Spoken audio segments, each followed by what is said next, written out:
জিন্দাবাদ সিপিআইএম জিন্দাবাদ আসন্ন লোকসভা নির্বাচনে কংগ্রেস দেবরাজ বর্মনকে কাঁপতে হাতুড়ি তারকা চিহ্নে কংগ্রেস দেবরাজ বর্মনকে কাঁপতে হাতুড়ি। নতুন প্রজন্মের উপরেই ভরসা রাখল সিপিআইএম।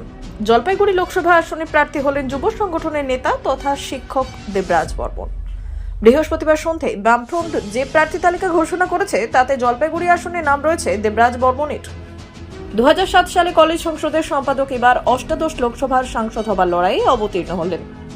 প্রার্থী হয়ে সংবাদ মাধ্যমের মুখোমুখি হয়ে তিনি বললেন, সাধারণ মানুষের যে অধিকার বিজেপি সরকার কেড়ে নিতে চাইছে সেটিকে ফিরিয়ে আনার পাশাপাশি সিএএ এর মতো বিভাজনের আইনের বিরোধিতা করার বার্তা নিয়েই ভোট ময়দানে গণদেবতাদের আশীর্বাদ চাইতে যাব।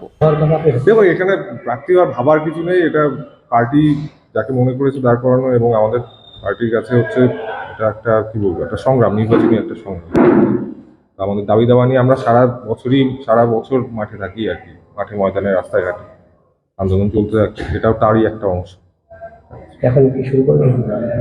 যেভাবে গাইডলাইন থাকবে সেই হিসাবে প্রচার চলবে। হঠাৎ করে আপনার নামটা কি আপনি আগে এইভাবে ঘোষণা পর আপনি কি মনে হচ্ছে ফিলিংসটা একটা দায়িত্বটা আরো বেশি হয়ে গেল। ব্যুরো রিপোর্ট, উত্তরের প্রহরী।